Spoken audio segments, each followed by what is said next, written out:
السلام علیکم دوستو، میرا نام ہے ذیشان علی اور آپ دیکھ رہے ہیں قصے کہانیاں یوٹیوب چینل۔ یہ حادثہ کیسے میری ہدایت کا سبب بنا۔ یہ دو ایسے نوجوانوں کا قصہ ہے جو مدینہ شہر سے ترکی سیر سپاٹے کے لیے گئے تھے۔ ان کا مقصد اپنے جیسے دوسرے نوجوانوں کی طرح شراب و شباب کے مزے لینا اور مستیاں کرنا تھا۔ استنبول پہنچتے ہی ندیدوں کی طرح انہوں نے سب سے پہلے کچھ کھانے پینے کی اشیاء کے علاوہ اپنا مادہ اول شراب کی بوتلیں خریدی اور ٹیکسی پر بیٹھ کر ہوٹل کی طرف روانہ ہوئے۔ ہوٹل انہوں نے شہر کے مسافات میں جا کر ایسا پسند کیا جہاں انہیں کوئی جاننے پہچاننے والا نہ دیکھ سکے۔ کاؤنٹر پر رجسٹریشن کراتے ہوئے کلرک کو جیسے ہی پتہ چلا یہ دونوں مدینہ شہر سے آئے ہیں تو اس نے عام کمرے کے ریٹ میں ان کو ایک سویٹ کھلوا کر دے دیا۔ اہل مدینہ چل کر اس کی ہوٹل میں آ گئے ہیں۔ اس کی خوشی دے دنی تھی۔ دونوں کمرے میں پہنچے اور بس بوتلیں کھول کر میدے میں اڈھیلنے بیٹھ گئے۔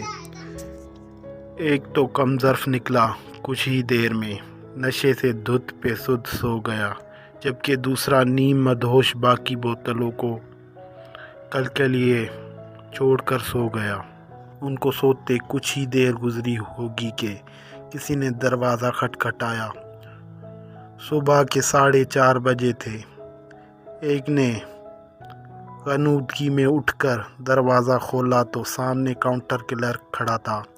کہنے لگا کہ ہمارے امام مسجد نے یہ جان کر کہ ہوٹل میں مدینہ شہر سے 2 آدمی آ کر ٹھہرے ہوئے ہیں اور یہ کہہ کر نماز پڑھانے سے انکار کر دیا ہے کہ وہ ایسی بے ادبی ہرگز نہیں کر سکتا۔ ہم لوگ آپ کا مسجد میں انتظار کر رہے ہیں، آپ جلدی سے تیار ہو کر آ جائیں۔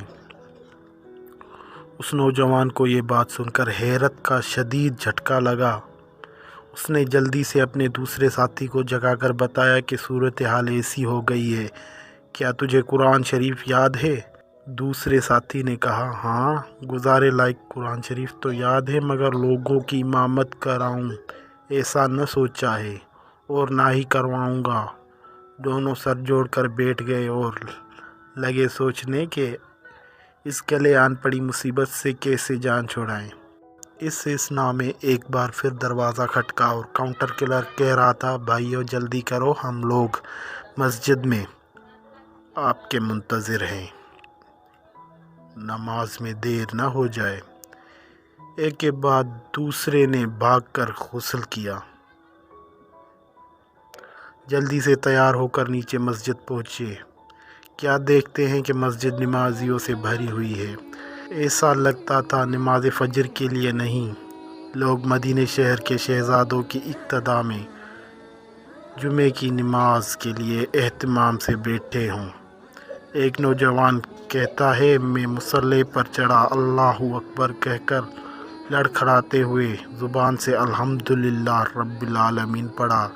نمازیوں میں سے کسی کی اس تصور میں کہ مدینہ کا مکین دریائے حبیب صلی اللہ علیہ وآلہ وسلم سے آیا ہوا اور مسجد رسول اللہ صلی اللہ علیہ وآلہ وسلم کا ہمسایہ انہیں نماز پڑھا رہا ہے کہ سسکیاں نکل گئیں۔ پھر کیا تھا، کئیوں کے ضبط کے بندھن ٹوٹے۔ کہتا ہے، نمازیوں کے رونے سے میری ندامت کیا بڑھی کہ میں بھی رو پڑا۔ سورۃ الفاتح کے بعد میں نے محض سورۃ اخلاص ہی پڑھی، مگر اپنے پورے اخلاص کے ساتھ نماز ختم۔ نمازی میرے ساتھ مصافحہ کرنے کے لیے امٹ پڑے اور کئی ایک تو فرط محبت سے مجھے گلے بھی لگا رہے تھے۔ سر جھکائے کھڑا اپنا محاسبہ کر رہا تھا۔ اللہ نے مجھ پر اپنا کرم کیا اور یہ حادثہ میری ہدایت کا سبب بنا۔ دوستو، اگر آپ لوگوں کو یہ چھوٹی سی کاوش پسند آئے تو ہمارا چینل سبسکرائب کیجیے اور ساتھ لگے بیل آئیکن کو دبا دیجیے۔ انشاءاللہ ملاقات ہوتی ہے نیکسٹ ویڈیو کے ساتھ۔ تب تک کے لیے اپنا اور اپنے پیاروں کا بہت سا خیال رکھیے، مجھے دعاؤں میں یاد رکھیے۔ اللہ حافظ۔